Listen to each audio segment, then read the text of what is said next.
मित्रों, जय श्री राम। 22 जनवरी को भगवान श्री राम मंदिर के पूजन का मुहूर्त निकला है और 12 बजे यह पूजन किया जाएगा। भगवान राम का प्राकट्य भी 12 बजे ही अभिजीत मुहूर्त में हुआ था और इस पूजा का विशेष जो महत्व है उसकी मैं आपसे चर्चा करूंगा। और ये पूजा हमें अपने अपने घरों में कैसे करनी है इसकी भी मैं आपसे शास्त्रोक्त चर्चा करूंगा कि इन सब बातों का क्या महत्व है। मैं आपसे इसमें चर्चा करूंगा कि स्थान का क्या महत्व होता है, सामूहिक पूजाओं का क्या महत्व होता है और कई लोग इसका विरोध कर रहे हैं तो क्यों कर रहे हैं, और आपको दीनता के साथ भगवत सत्ता में कैसे लीन होना है उस समय में, और कैसे हमें आने वाले सतयुग का शुभारंभ करना है। इन सब की मैं आपसे चर्चा करूंगा क्योंकि ये एक ऐसा मुहूर्त है जो अब भारतीय संस्कृति, सनातन संस्कृति की ध्वज पताका फहराने वाला है। इसमें आप सभी भी शामिल होंगे तो निश्चित रूप से और भी आनंद की प्राप्ति होगी। अन्यथा कुदरत तो बैठी हुई है विनाश लीलाएं करने के लिए, तो विनाश करे बिना वो नहीं रहेगी।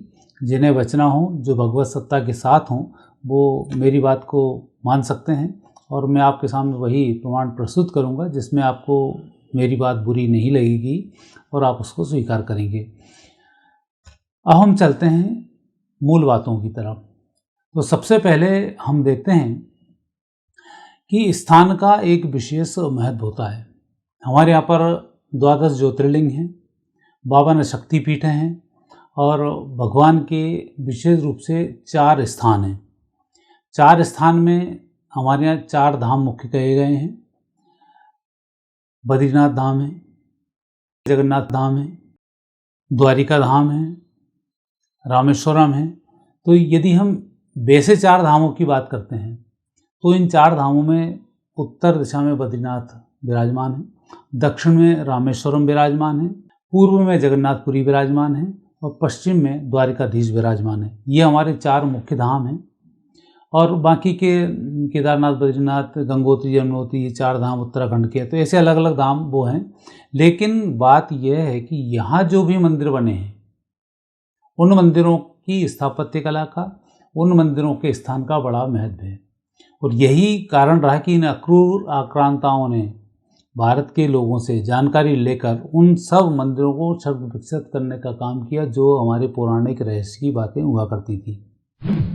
चाहे सोमनाथ का मंदिर रहा हो, चाहे ज्ञानवापी मंदिर का रहा हो, चाहे हमारे राम मंदिर का रहा हो, तो इस प्रकार से चाहे कृष्ण जन्मभूमि रही हो, तो इन आक्रांताओं ने इस प्रकार के काम करे हैं। और जो मनुष्य वृत्ति में आकर राक्षसी वृत्ति हैं वो इन सब का सपोर्ट करते हैं, चाहे वो हिंदू ही क्यों ना हो। यदि आप राम मंदिर का विरोध करते हैं तो निश्चित रूप से आप राक्षसी वृत्ति के व्यक्ति हैं और राक्षसत्व का भाव आपके अंदर बना हुआ है। यदि आप सनातनी हैं तो इन चीज़ों का विरोध नहीं करेंगे। कई तो कहते नजर आ रहे हैं मस्जिद तोड़ दी। भैया, मंदिर था तो मंदिर तोड़ के मस्जिद क्यों बना दी? पहली बात तो वहीं से उठती है ना। फिर दूसरा यहाँ आया। अब तीसरा है कि अब हम कोर्ट के द्वारा, मर्यादाओं के द्वारा, मर्यादा पुरुषोत्तम श्री राम के मंदिर की स्थापना करने जा रहे हैं और यह सतयुग की स्थापना है। मंदिरों से, पूजा पाठ के स्थानों से कोई इन चीज़ों का लेना देना नहीं होता है कि आप घर बैठ के पूजन कर रहे हैं, मंदिर जाके पूजन कर रहे हैं। लेकिन इन स्थानों के ऊपर जो कॉस्मिक एनर्जीज का फल मिलता है वो एक अलग फल होता है। आप देखेंगे जिन जिन आक्रांताओं ने जहाँ जहाँ मंदिरों को तोड़कर अपने बुत परस्ती हैं जहाँ उन्होंने की हैं, और उन स्थानों पर ये लोग सही साधना नहीं कर पाए क्योंकि वो सत्व की साधनाओं के स्थान है, तमस की साधनाओं के स्थान नहीं है, और इसलिए ये तमस में लगातार धंसते चले गए। अब हम बात करेंगे, समय तो आ चुका है कि अब 22 तारीख को राम मंदिर बनना है। हमारे यहाँ 4 युगों के 4 देवता हैं। सतयुग के जो देवता हैं नरसिम्हा भगवान हैं, इसलिए नरसिम्हा भगवान की आराधना करना, नरसिम्हा कवच का पाठ करना हमारे सत्व गुणों को बढ़ाता है। दूसरे हमारे देवता हैं त्रेता युग के। त्रेता युग के जो देवता हैं वो श्री राम हैं।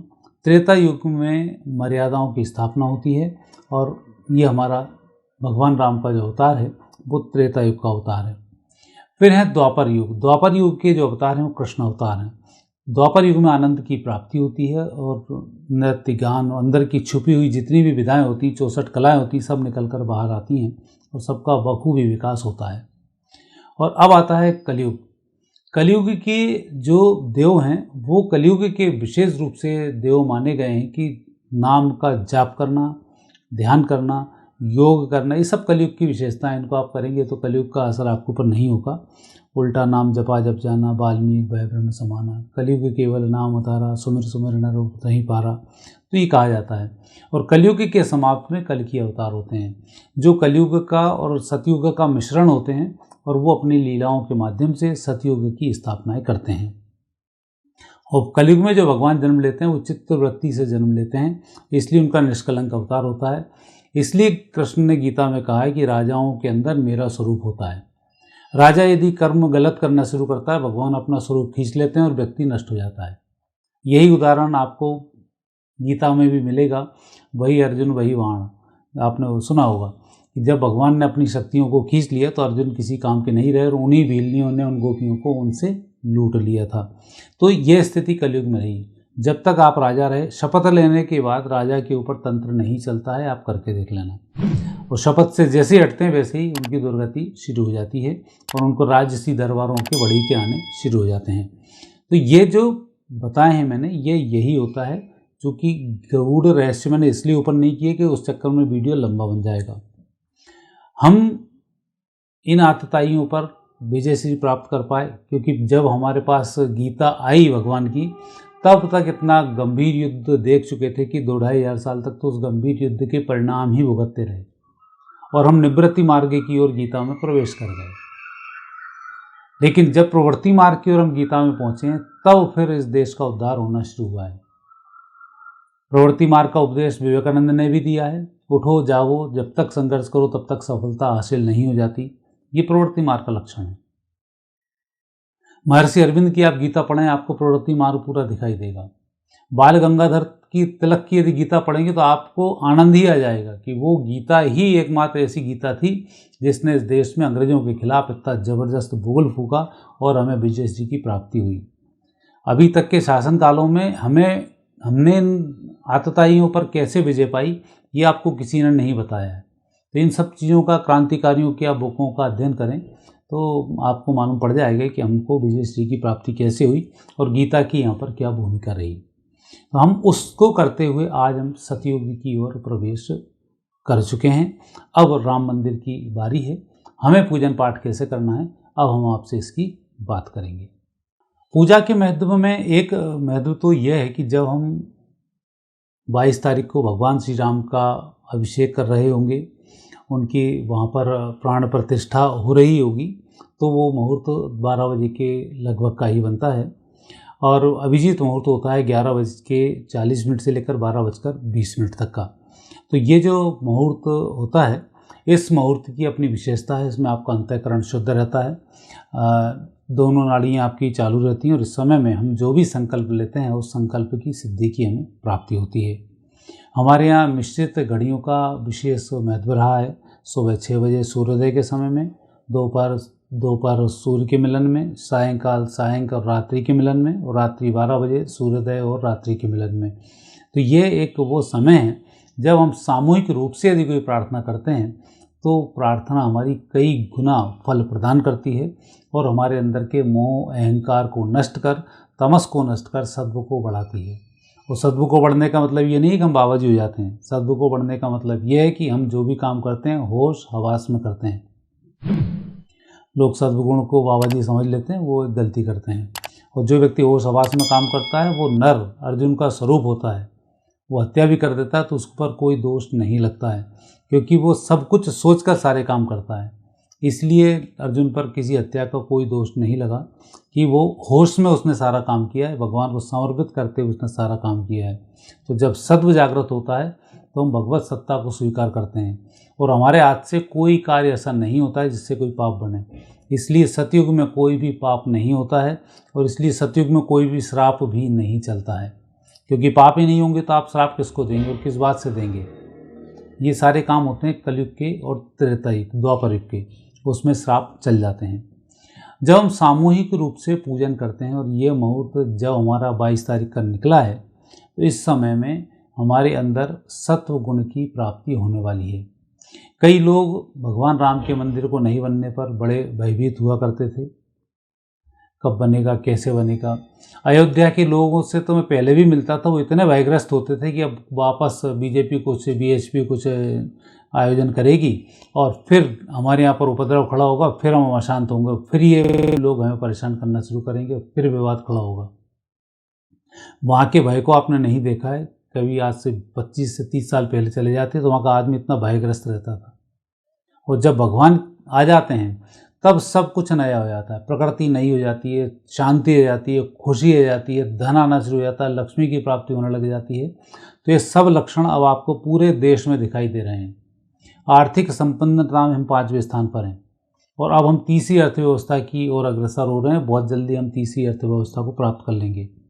वेपन्स के मामले में हम अभी तक हमारी व्यक्तिगत टेक्नोलॉजी नहीं हुआ करती थी, लेकिन अब हमारे पास देश की खुद की टेक्नोलॉजी और हम तरक्की कर रहे हैं। ये भी भगवत सत्ता का ही एक हमें अच्छा स्वरूप है। दुनिया खाद्यान्न के संकट से जूझ रही है और हमारे यहाँ अन्नपूर्णा देवी विराजमान हो चुकी हैं, तो हमारे अन्न की कमी नहीं है।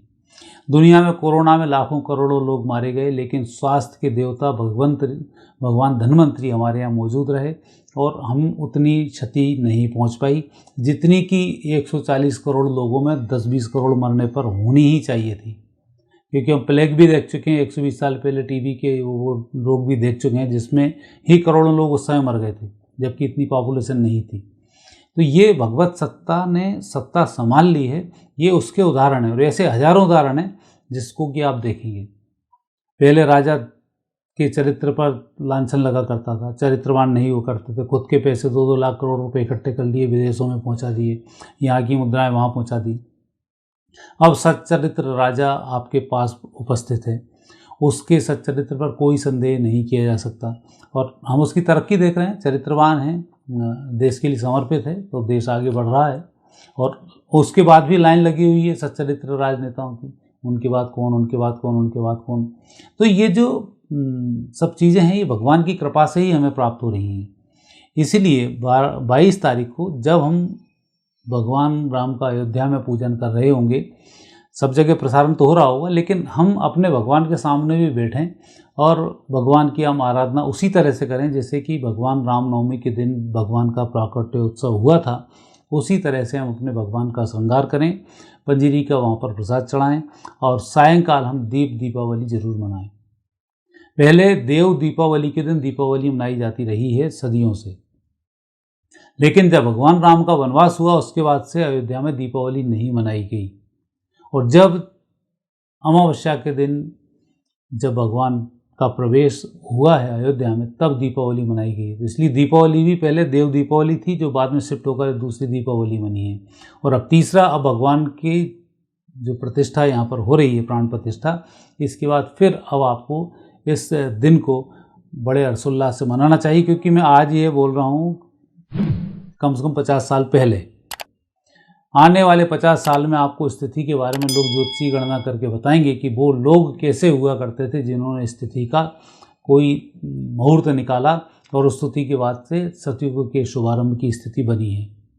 तो अब सतयुग में आप प्रवेश कर रहे हैं, इसके आप साक्षी हैं। और आप अपनी संतान को संस्कार देना, परिवार में संस्कार देना, परिवार के दुख निवृत्ति को दूर करना, उसके लिए 22 तारीख को भगवान की प्राण प्रतिष्ठा में सहभागी अवश्य हों। और पूजन पाठ का कोई नियम धियम नहीं होता है। प्रेम से भगवान को केले के छिलके जब खिलाएं विदुर की पत्नी ने, तब उन्होंने केले के छिलके ही खाए, केला नहीं खाया। भगवान राम ने जब सबरी के बेर खाए तो सबरी ने झूठे बेर इसलिए नहीं खिलाए थे कि मैं झूठा खिला रही हूँ, वो इसलिए खिलाए थे कि उन्होंने देखा था कि बेर मीठे या खट्टे, खट्टे बेर अलग पटकती थी, मीठे बेर उनको देती थी। तो चक चक के जो बेर दिए भगवान ने वो भी स्वीकार किए हैं। तो आप जैसे भी हों, जैसी भी परिस्थिति हो, भगवान की आप आराधना करें। सायंकाल दीपक अवश्य लगाएं, क्योंकि दीपक सायंकाल लगने से अलक्ष्मी भाग जाती है और लक्ष्मी का प्रवेश हो जाता है। इसलिए हर अमावस्या के दिन, पूर्णिमा के दिन, एकादशी के दिन, सारे भगवानों की जयंती के दिन घर पे दीपक लगाने का महत्व रहा है। क्योंकि मलेच्छ आक्रांताओं के कारण और मलेच्छ संस्कृतियों के कारण ये चीज़ें दब गईं और फिर ढोंग ढकोसला भी करार दिया गया था भारतीय संस्कृति को, इसलिए हम ये चीज़ सब भूल चुके हैं। गाँव में जाओगे आज भी बंदरवार लोग पूर्णिमा अमावस्या के दिन मानते हैं, एकादशी के दिन मानते हैं, तो ये बड़े महत्व की बातें हैं। तो इस घटना में आप साक्षी बने, क्योंकि आपने भूकंप की त्रासदी देखी होगी, केदारनाथ का मंदिर सुरक्षित रहा, बद्रीनाथ सुरक्षित रहा। जहाँ जहाँ त्रासदी होती है वहाँ ये ज्योतिर्लिंगों पर कोई असर नहीं होता। पाकिस्तान में एक देवी हैं नानी माँ, उनके यहाँ पर पाकिस्तान ने कई बार बम गोले तोप से गिराए, लेकिन एक भी गोला नहीं फटा, आज भी गोले वहाँ पर पड़े हुए हैं। तो ये इन स्थानों की विशेषताएं हैं, इसलिए स्थान का ही पूर्ण महत्व होता है और उस स्थान पर हो रही पूजा के साथ जब हम सम्मिलित होते हैं तब उसका पूर्ण फल हमें भी प्राप्त होता है। तो आप भी इस पूर्ण फल के सहभागी बने और अपने आप को और अपनी आने वाली पीढ़ी को धन्य करें। मेरी आपसे यही विनती है। जय श्री राम। आगे फिर नए विषय के साथ आपसे मुलाकात होगी, तब तक मुझे आज्ञा दीजिए। नमस्कार।